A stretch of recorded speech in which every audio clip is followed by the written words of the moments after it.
Maintenant que nous en connaissons plus sur la danse hip-hop et avant de nous pencher sur les street dance qui en émanent, je vous propose de nous intéresser à la base de la base, à la danse qui existe depuis la nuit des temps, l'afro.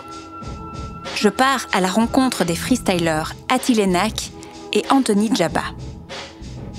Attile Enak, ou Canessa Aguilar Rodriguez, danse depuis toujours. Elle a pratiqué de nombreuses disciplines différentes en art de la scène. Les claquettes, la danse classique, le hip-hop, la house ou le dancehall. Depuis 10 ans, elle consacre sa carrière professionnelle aux danses africaines. Attile Enak est investie dans la communauté afro en tant que danseuse, mais également en tant que chorégraphe et membre des collectifs comme le Afro House Lab. Anthony Djaba, ou Jean-Calvin Abba, a commencé la danse à 6 ans au Cameroun et s'exprimait principalement à travers les danses traditionnelles et urbaines. À 12 ans, il arrive en Belgique et apprend le hip-hop et la house dans les maisons des jeunes. Depuis 10 ans, Anthony enseigne la danse afro avec passion. J'ai rencontré ces deux freestylers lors d'un cours donné par Anthony à Etterbeek dans l'école Move Zone Dance Crew. Élan d'artiste, Alix de 1, let's go.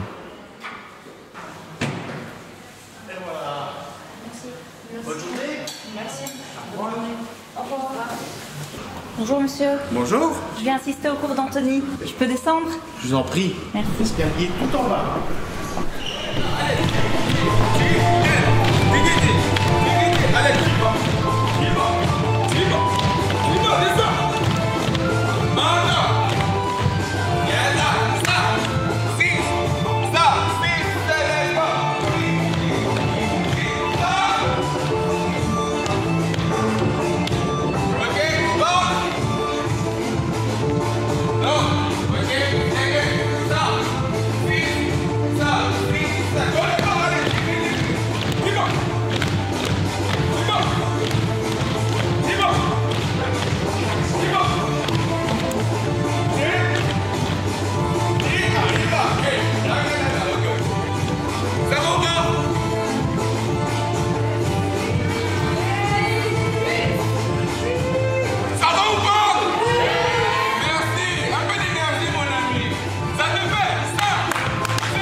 Anthony et Canessa, bonjour.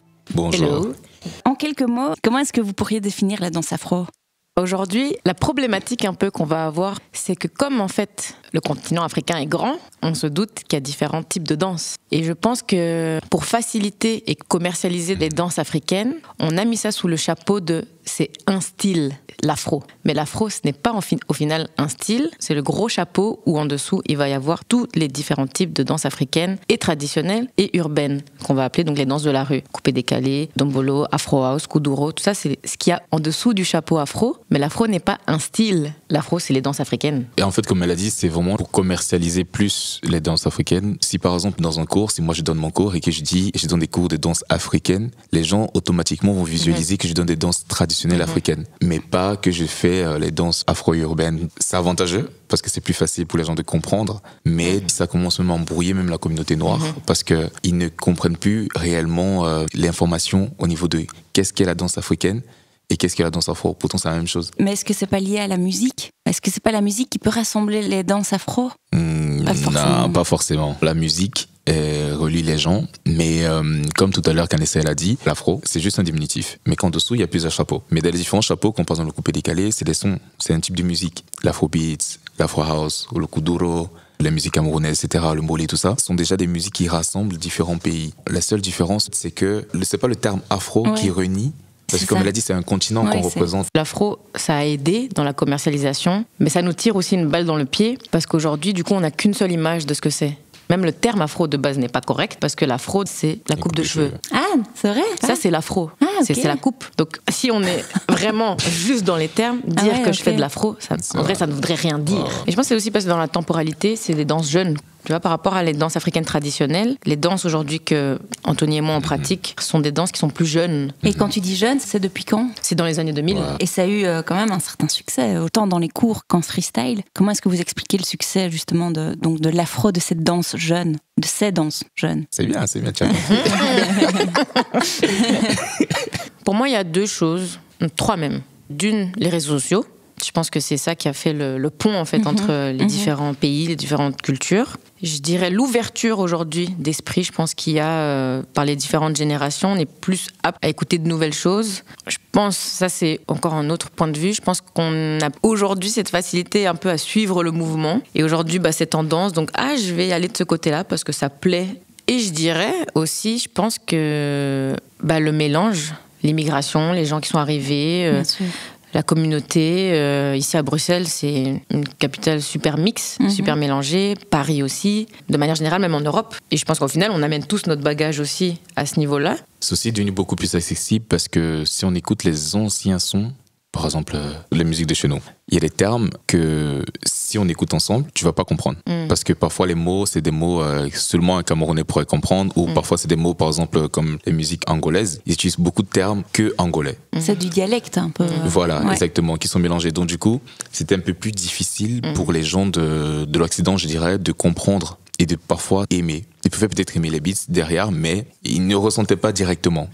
Et donc du coup, par exemple, ici, avec la venue de, je dirais, l'afro-trap, l'afro-beats et autres, ça a un peu facilité la tâche parce que l'approche parfois était en français. Ou par exemple, l'afro-beats qui parle en anglais. Il y a bien sûr les sonorités africaines derrière, donc les tempos africains derrière, mais ça permet en fait aux gens à l'Occident de s'identifier à ce type de musique et se dire que ok, en fait c'est cool, là je comprends. Je dirais que c'est un des paramètres aussi qui a boosté un peu le délire, quoi. Vous parlez de style de musique afro-trap, c'est ça, hein, Enfin, il y a plusieurs. Il y a l'afro-drill, l'afro-trap, il y a l'afro-beat. afrobeat.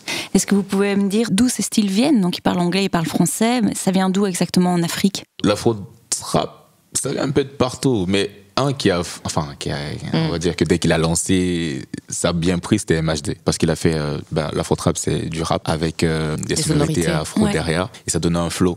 Et l'afrobeat, c'est plus un style Nigeria, Ghana, qui ont lancé ce concept par un qu'on appelle Fela Kuti, qui était le créateur de l'afrobeat. Et après ça, il y a les Burna Boy, Rema qui ont suivi. Mais en dehors d'eux, il y a aussi d'autres personnes. C'est juste que... C'est les plus connus. Ouais.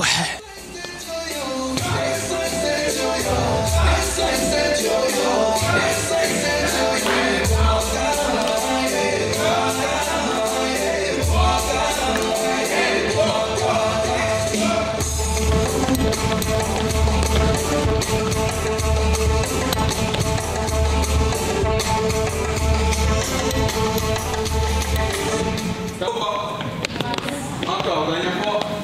Enfin, on marquait tout ça, d'accord. À fond, let's go, on essaie. On est capable.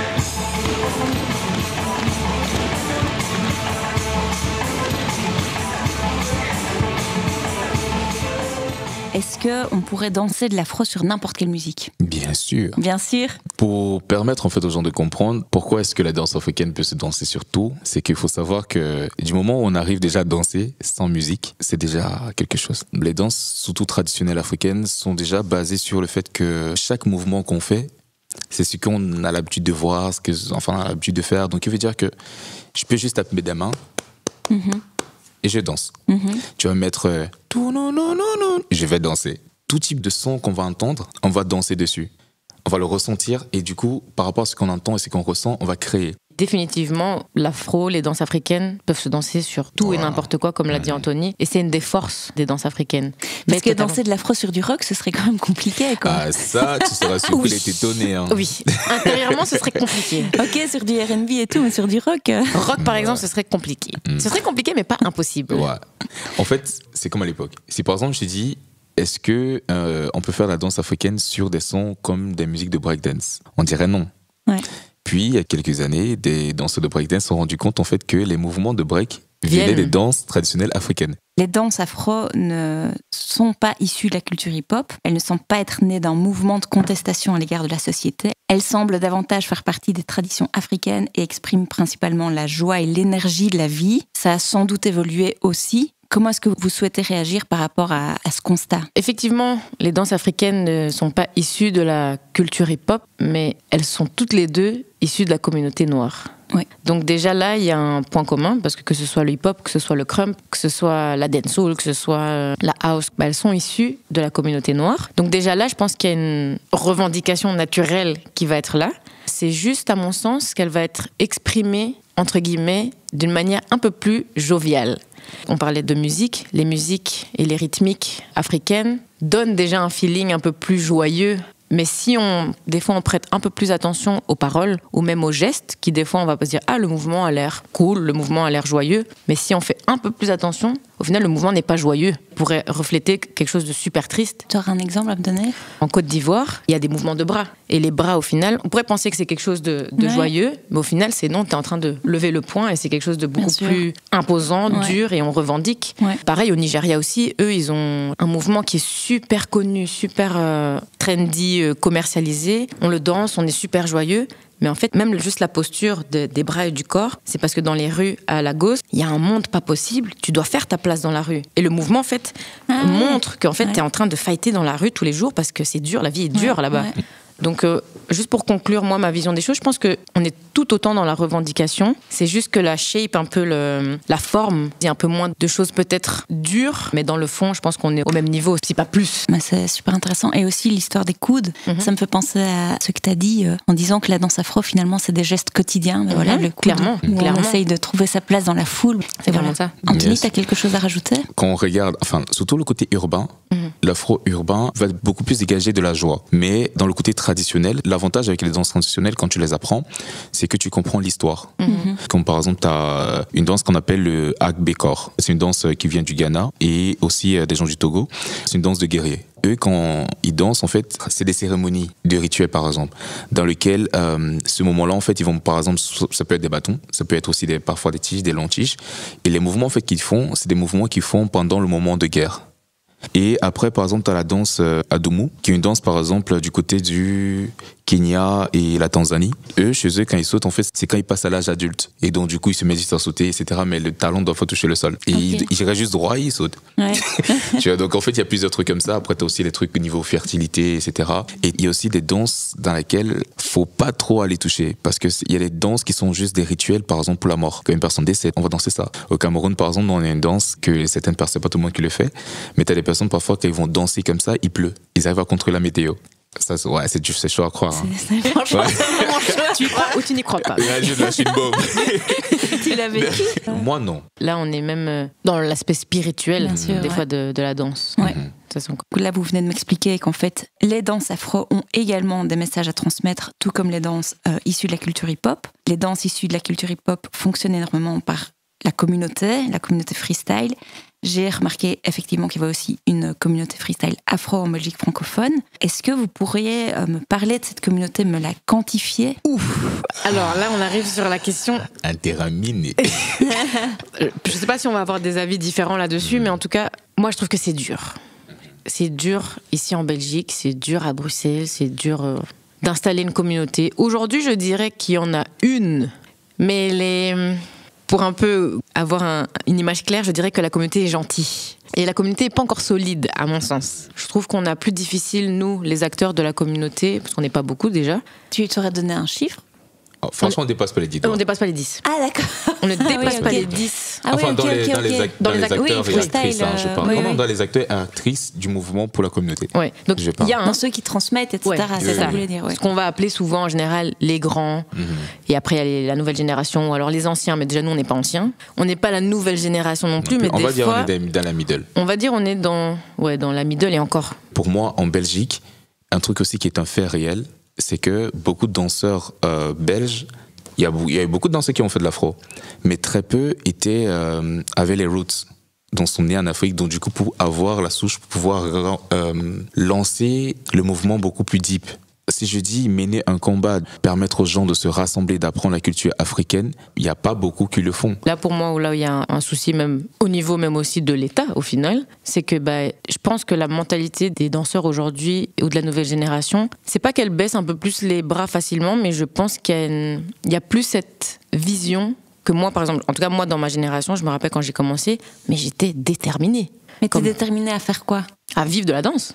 À vivre de la danse, Ah oui. à transmettre et à élargir la communauté. Ah oui, et je pense qu'aujourd'hui, il y a moins cette mentalité de se dire je vais aller m'entraîner, je vais pouvoir en vivre, parce qu'on va pas se mentir, c'est dur d'en vivre. Bien sûr. Les structures ici, c'est compliqué. Aujourd'hui, Dieu merci, il y en a. Les infrastructures commencent à mettre l'œil sur les différents types de danse, mais là, si on parle d'afro, c'est ça commence à venir. Mais c'est dur. Les théâtres qui veulent de la danse africaine, il y en a pas, ça court pas les rues. Des subsides pour aller en création, pour avoir un lieu propre pour s'entraîner, parce que on peut pas s'entraîner chez nous à la maison, on dérange les voisins, on peut pas faire ça dehors, il fait froid, on est en Belgique. Donc c'est toutes des choses au final qui mettent les gens en difficulté pour pouvoir avoir cette communauté. Et donc si déjà dans la tête c'est compliqué de se dire je vois un avenir avec ce style-là, pourquoi est-ce que je vais aller m'entraîner ? Pourquoi est-ce que je vais aller prendre des cours, payer des cours, si au final je vois pas d'avenir dans ce que je fais ? Alors c'est juste une passion, ce qui est aussi ok, mais du coup la communauté est dure à solidifier. Et je pense que c'est ce qui manque un peu aujourd'hui à la génération, c'est de continuer à y croire et de se dire oui ça va être dur, mais je me donne les moyens d'y arriver. 5, 6, 7, 8. Maintenant le bras derrière, on fait un peu de hip hop, 5, 6, 7, 8.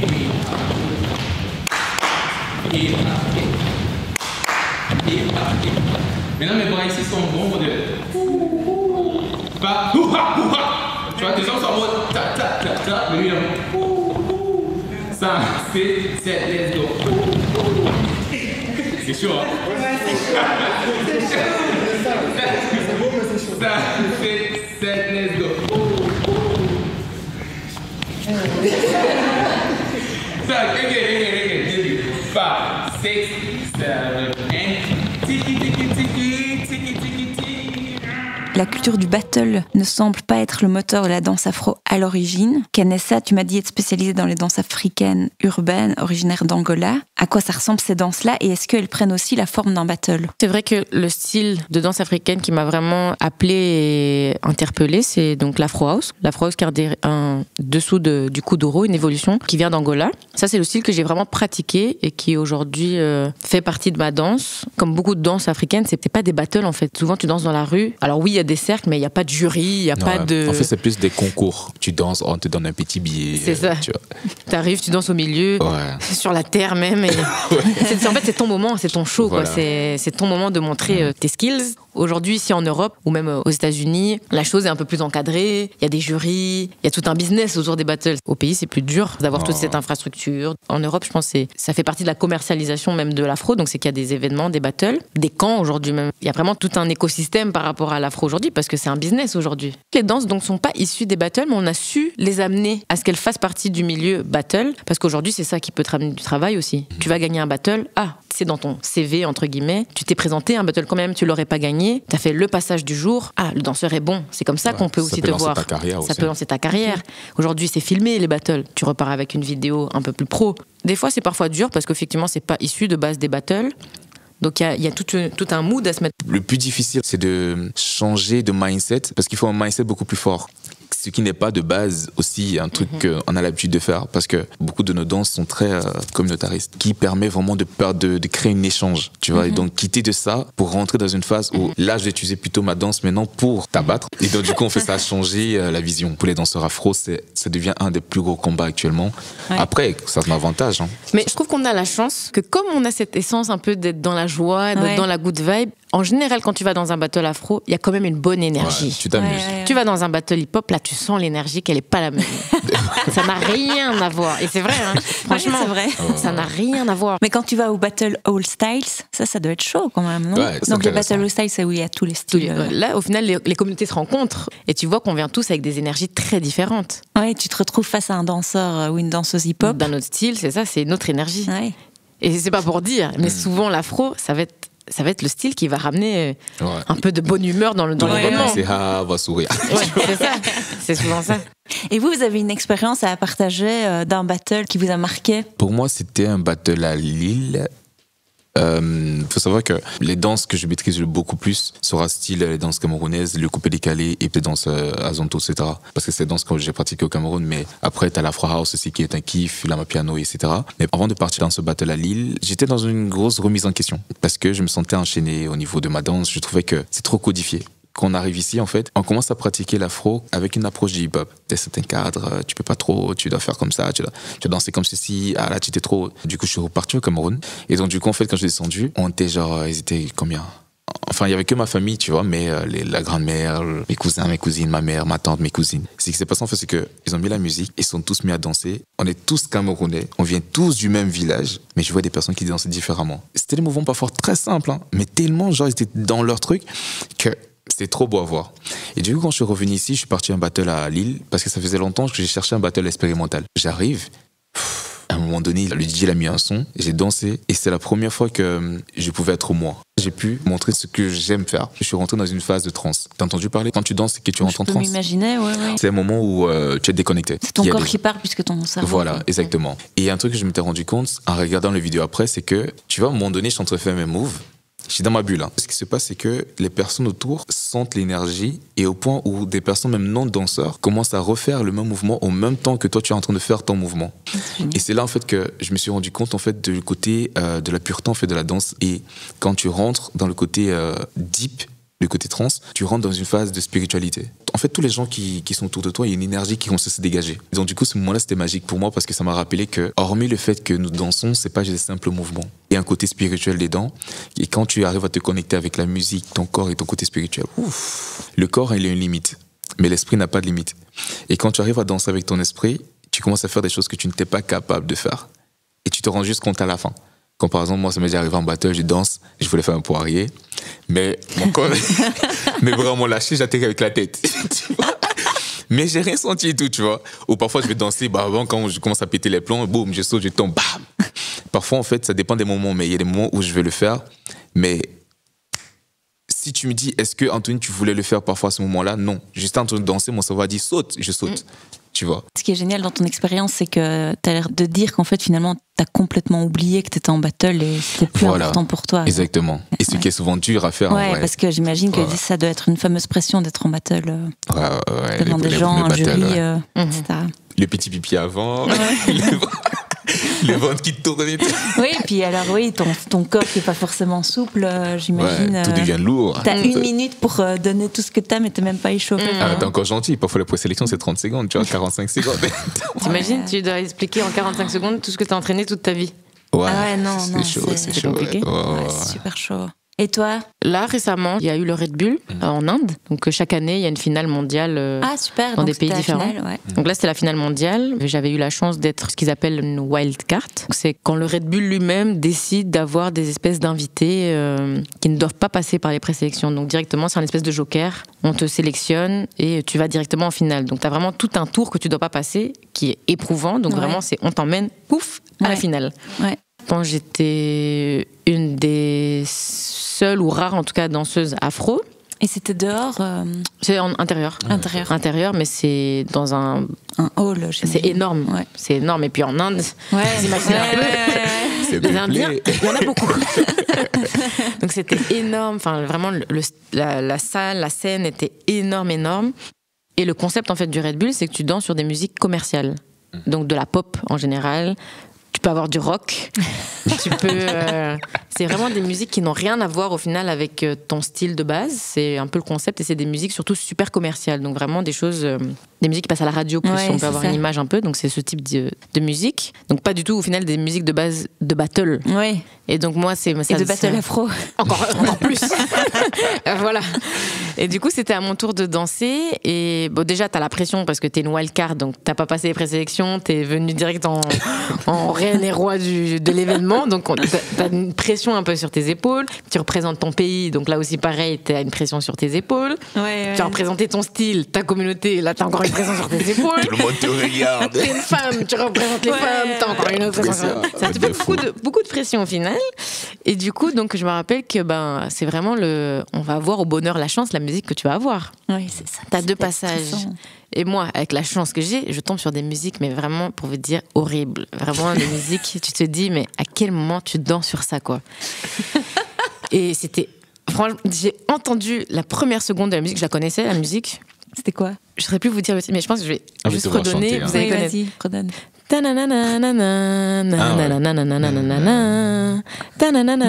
C'est une musique très... And I need you. And I miss you. Vous voyez le clip, c'est une dame qui est sur le piano et la voiture elle roule dans le clip. C'est super connu à l'époque, ça passait sur MCM. Donc cette musique qui n'a rien à voir, je la connais parce qu'au final c'est une musique connue, je dirais. Mais c'est à des antipodes de ce que j'aime et de ce qui me procure du plaisir quand j'écoute la musique. Et donc j'entends ça, j'ai dit mais qu'est-ce que je vais faire? Et moi mon objectif, en tout cas quand je suis allée au Red Bull, c'était de pas sortir de l'afro. Je voulais vraiment avoir ce truc de je représente les danses africaines et je vais pas faire du hip-hop quand même je peux en faire. Je vais pas faire des choses pour amuser la galerie parce que tu peux aussi aller dans ça dans le Red Bull parce qu'au final tu dois avoir le public, c'est le public qui vote.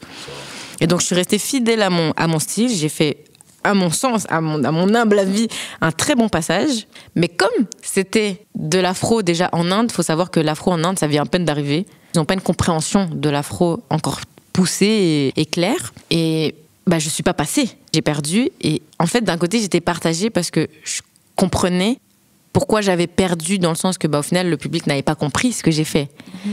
Et en même temps, t'es un peu dérouté parce que tu te dis, si tu regardes techniquement, musicalement, au niveau de l'espace, tous les critères qu'il y aurait dans un battle, c'est coché. Mais comme le contexte de la chose est différente, eh bien, tu peux perdre. Et donc, ça reste au final une expérience de dingue que j'ai eue. J'ai eu une exposition énorme par rapport à ça. Mais tu vois, dans le feeling, t'es un peu partagé. Ouais, t'es frustré. T'es frustré, t'aurais aimé qu'on te comprenne peut-être plus. Pourtant, tu sais que si t'avais fait ce passage en Europe, t'aurais probablement gagné le battle. Donc c'est toutes des choses des fois qui te remettent en question, et c'est souvent ça les battles, c'est que ça te remet en question. Des fois ça te fait vivre des moments incroyables et des fois ça te fait vivre des moments où t'es en remise en question et t'es là, mais est-ce que je sais danser, est-ce que c'est le bon choix, et c'est tout plein de choses comme ça. Aïe aïe aïe aïe. Là c'est pour toi là. Battle ici.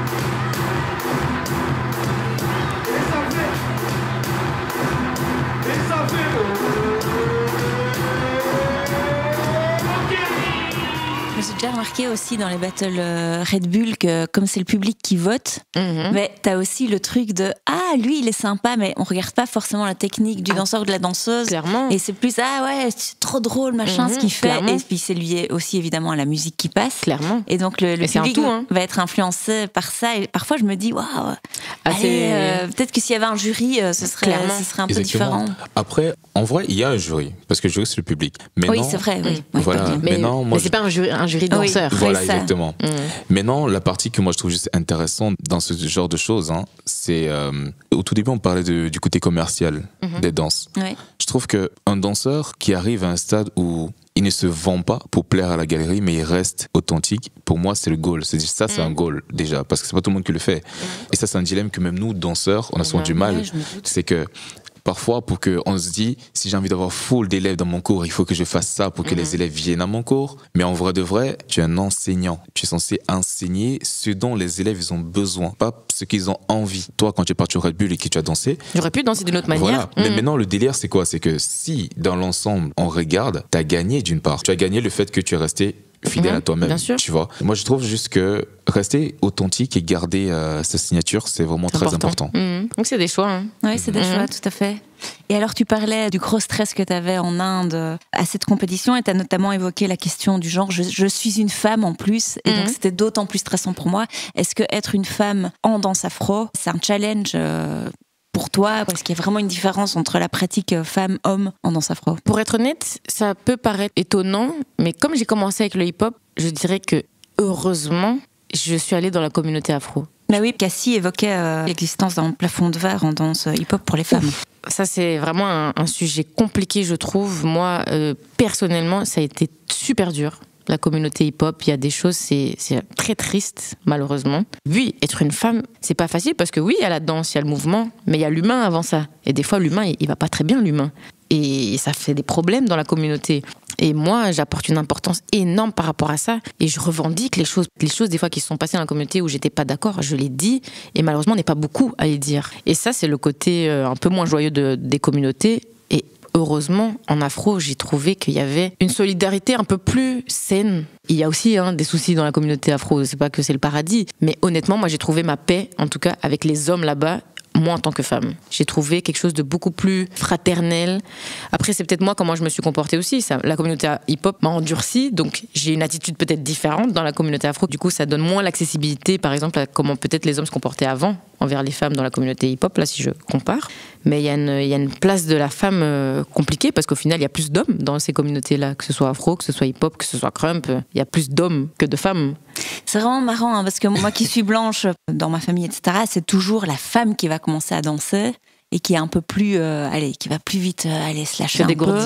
Et donc j'ai envie de dire, les personnes non blanches, oui, je sais pas comment on dit, racisées, non blanches, peut-être ont moins de difficultés, ont plus de liberté avec leur corps. Je pense qu'on est plus décomplexé en fonction de où t'as grandi aussi. Je pense que même ton éducation, là où, culturellement aussi où t'es, on va pas se mentir, les Africains sont plus à l'aise. Moi qui suis et africaine et mexicaine, on a ce côté un peu, parce que les latinos aussi ont ça, on est des fois un peu très décomplexés. Et des fois ça joue en notre défaveur, des fois on est trop confiant, des fois on dérange juste parce qu'au final, nous on est éduqués comme ça, on a grandi comme ça. Moi, ma maman m'a toujours dit, tu dois dire ce que tu penses. Que ça plaise ou que ça plaise pas, tu dois le dire, parce que au final c'est comment tu es, avec les formes, avec bien sûr toujours dans le respect, mais on t'apprend à certaines valeurs qui des fois je pense sont différentes en fonction de la culture, de ta couleur de peau, même ce que tu vis dans la vie de tous les jours. Un blanc ne vit pas ce qu'un noir vit dans la vie de tous les jours, et donc effectivement ça crée des différences. Et je pense que oui, la personne africaine est un peu plus décomplexée, elle va danser parce qu'elle a l'habitude au final de danser, que ce soit à la maison, que ce soit au mariage. En fait c'est aussi parce que chez nous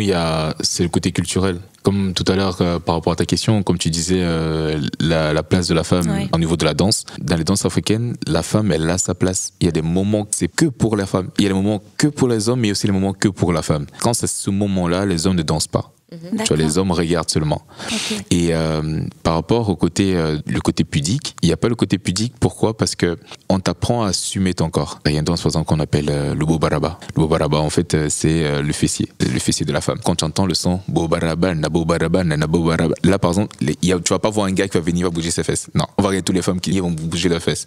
Maintenant qu'ils vont bouger leurs fesses, c'est les fesses qui bougent. Parce que le contexte est que là, c'est leur moment, ils s'expriment, ils dansent comme ils veulent. Donc, du coup, on va faire ces mouvements, on va juste regarder, on va dire, ouais, bobarabana, tu vois. Mais on va pas dire, oh, pourquoi est-ce que tu as bougé tes fesses comme ceci, tu vois. Mais non, le côté où on est beaucoup plus joyeux, c'est aussi parce que dans notre mode de vie, on est chill. Hein. En fait, si tu veux, il y a tellement de soucis c'est ça. que ça tardait encore sur ce genre de choses, ce serait de trop, tu vois. Donc, du coup, on pouvait être trop qui les factures, on va les payer plus tard, on va aller au bar. Même si on n'a pas l'argent, on va aller au bar. C'est vrai, c'est la mentalité. Exactement. Et c'est ça aussi qui permet de faire en sorte que le taux de burn-out. Moi, quand je joue en Afrique, je dis, ouais, burn-out, c'est quoi burn-out? Clairement, mais. On connaît pas. Tu blagues. Il y a peut-être 2-3 jours, on parlait de ça avec un autre danseur, Dexter, qui lui a grandi en Afrique, là où il habitait. Il y a des bombes, il y a des... la violence. Violence, mais à un état où ici, tu te dis, on est au paradis, ici. Ouais.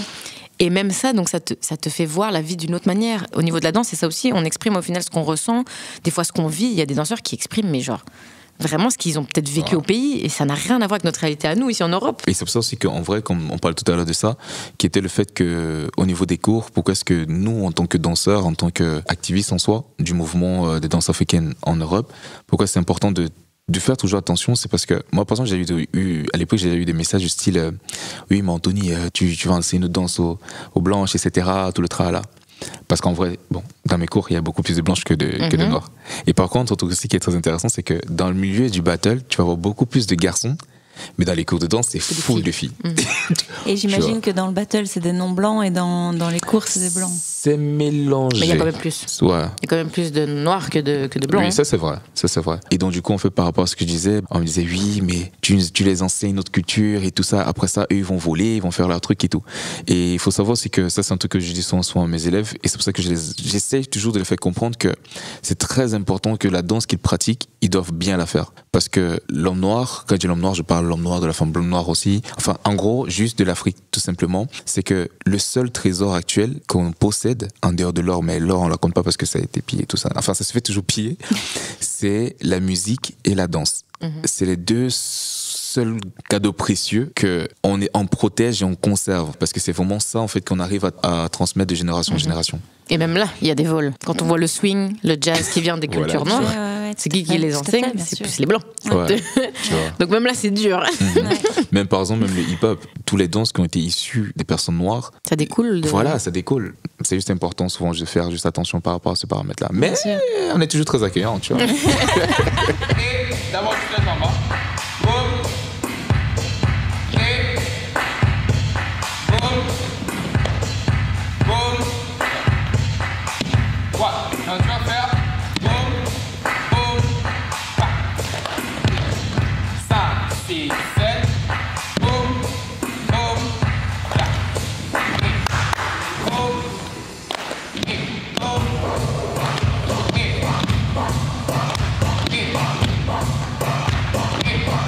Reste dans le sol. Ok, maintenant, ça, boum. Ça, et ça. Tout doucement, on arrive à la fin du podcast, et donc j'ai envie de vous poser la question principale de ce podcast, à chacune. En quoi la danse afro peut-elle mobiliser les esprits et maintenir notre regard critique sur des problématiques de société ? Je dirais que déjà par le rassemblement, je pense que les danses africaines rassemblent. Déjà, rien qu'à ce niveau-là, dans le rassemblement, je trouve que c'est quand on échange qu'on apprend. Déjà ça, c'est génial, hein.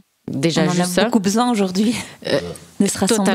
Totalement, juste. L'afro mobilise les esprits par plein de paramètres, au niveau même du racisme. Quand tu vois la discussion que tu as eue, qu'on a plus d'élèves blancs, est-ce qu'on veut qu'il y ait des personnes blanches? Est-ce qu'au final, est-ce qu'on a envie de transmettre la culture? Et au final, oui, parce que la culture, c'est pour tout le monde, la culture. Certes, elle appartient et elle est naissante d'une communauté, mais la culture, elle est faite pour partager. Et pareil, c'est à travers les cours, c'est à travers les battles, c'est à travers les échanges, c'est à travers des podcasts, c'est à travers plein de choses, au final, que on continue à juste se donner les moyens d'avancer, de se cultiver, d'évoluer, de faire bouger aussi la ville. Pour moi, la danse, franchement, c'est un langage non-verbal, mais du coup beaucoup plus deep, parce que le langage non-verbal touche l'esprit. Et donc, du coup, je pense qu'à l'heure d'aujourd'hui, ce serait très intéressant de permettre en fait qu'il puisse avoir beaucoup plus d'espace et qu'on puisse aussi accepter que les personnes qui veulent proposer ce type de projet, la ville devrait ouvrir un peu plus de subsides aussi, parce que ça fait un bien fou aux gens, parce qu'ils décompressent. Si tu décompresses, tu peux guérir de beaucoup de trauma. C'est juste ça que je voulais juste rajouter. Je suis tout à fait d'accord avec toi. Aujourd'hui, on a tellement besoin des autres aussi. On est dans l'individualisme et on se parle plus. Donc la danse pourrait permettre, à travers le corps, justement, de recommencer à dialoguer. Merci beaucoup. Merci à avec toi. Plaisir. Merci de t'intéresser à la culture.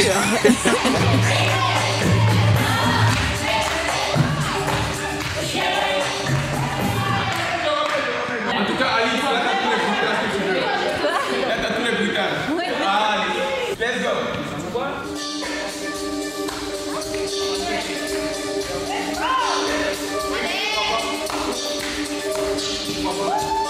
Encore pour le temps là-bas.